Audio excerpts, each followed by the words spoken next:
Hello everyone, আসসালামু আলাইকুম viewers. আমি রুম আলম, রুম আলমের পেজ থেকে যেখান থেকে দেখছেন সবাইকে অসংখ্য ধন্যবাদ। আজকে আপনার সাথে শেয়ার করব এরকম মজার একটা ড্রিঙ্কস বা ডিজার্ট, যেটা কিনা 10 মিনিটে বানিয়ে ফেলতে পারেন ঝটপট করে। চুলার ঝামেলা খুবই কম আর বানানো খুবই ইজি।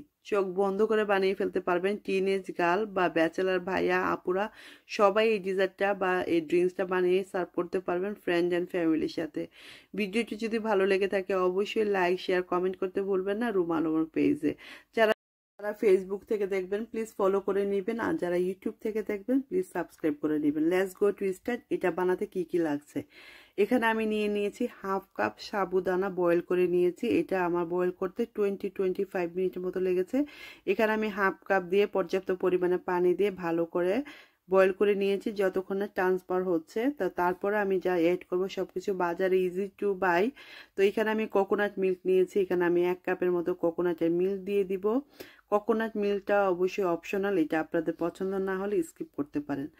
কোকোনাট মিল্কের সাথে আমার লাগবে ঘন দুধ, যেটা কিনা আপনারা বাসায় গরুর দুধ জাল দিয়ে ঘন করে নিতে পারেন, অথবা আমার মতো এরকম এভাপোরেট মিল্ক বাজারে ক্যান পাওয়া যায়, এটার একটা ক্যান দিলেই হবে। বেশি লাগবে না, 1 ক্যান হাফ কাপের জন্য যথেষ্ট। আপনারা যদি ডাবল বানাতে চান 1 কাপ, তাহলে অবশ্যই 2টা ক্যান ইউজ করবেন এভাপোরেট মিল্ক। আর হাতের কাছে সবসময় সিজনের ফ্রুট থাকে না, ককটেলটা সবসময় এখানে পাওয়া যায়, তাহলে তার জন্য আমি একটি ককটেলের টিন ইউজ করতেছি। আপনারা আপনাদের পছন্দের মতো যে কোনো ফ্রুট ইউজ করতে পারেন।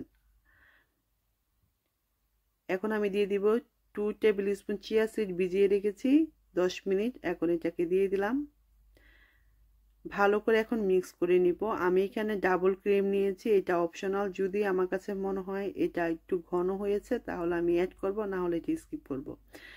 সুইটনেসের জন্য এখানে আমি নিয়েছি কনডেন্স মিল্ক। অবশ্যই কনডেন্স মিল্কটা দিবেন, সুগার দিলে পানি উঠে যাবে। কনডেন্স মিল্কের টেস্টটা খুব বেশি ভালো আসে। সুগারটা আপনাদের পছন্দ মতো দিবেন। আমি এখানে হাফ কাপের মতো কনডেন্স মিল্ক দিচ্ছি। রেডি হয়ে গেল। এখন আর কোনো কাজই নেই, এখন জাস্ট মিক্স করবেন। এটা 2 থেকে 3 মিনিট ভালো করে মিক্স করবেন যেন সব কিছু একসাথে বাইন্ডিং হয়। আর এটাকে অবশ্যই 2 থেকে 3 ঘন্টা রেফ্রিজারেটরে রেখে দেবেন, নিয়ে তারপর সার্ভ করবেন। গেস্ট আসার আগে আগে বানিয়ে নিতে পারেন। আর যদি আপনার হাতে সময় না থাকে তাহলে আমার মতো আগেই সব কিছু ফ্রিজে রেখে দিবেন, জাস্ট পরে যখন সার্ভ করবেন জাস্ট আমার মতো এরকম করে বানিয়ে নেবেন। 10 মিনিটে রেডি হয়ে গেল আমার সাবু ফ্রুট ককটেল ড্রিঙ্কস বা ডিজার্ট, যেই বলেন না কেন। আমের সময় আম দিতে পারেন, লিচি দিতে পারেন, যে সিজনে যে ফ্রুটটা থাকে, লিচি, গ্রেপস, আপেল এবং ব্যানানা দিয়ে বানাতে পারেন। আর আমটা দিয়ে বানালে খুবই টেস্ট হয়। সাবু ম্যাঙ্গো ড্রিঙ্কসটা সেম ড্রিঙ্কস, এটা আমি ফ্রুট ককটেলটা করেছি। খুবই ইজি, ঝটপট করে বানিয়ে ফেললাম 10 মিনিটের ভিতরে। মেহমানরা তো খেয়ে ফিদা, আর বারবার বলতেছিল এই রেসিপিটি কি, আমাকে একটু বলো। তো এই হয়তো অনেকেই জানে এটা রেসিপি কি, আবার অনেকে জানে না, বাট আমার কাছে নতুন মনে হয়েছে। আমি যখন থেকে বানানো শিখেছি বাসার সবাই খুব পছন্দ করে। আর আমার কাছে স্পেশালি গরমের দিন দুপুরবেলা লাঞ্চের পর এই ডিজার্টটা খুবই ভালো লাগে। বিকেলে যখন খুব বেশি গরম পড়ে তখনও রিফ্রেশ লাগে খেতে। আর এটা কিন্তু 2 থেকে 3 দিন রেফ্রিজারেটরে রেখে খেতে পারবেন। এটা আপনারা বাটিতে বা গ্লাসে সার্ভ করতে পারেন। আমি একটু গ্লাসে সার্ভ করব, যেহেতু আমার একটু লিকুইডি আছে। ফ্রিজে রেখে দিলে কিন্তু একটু এটা ঘন হয়ে যেত, তখন আমি বাটিতেও সার্ভ করতে পারতাম।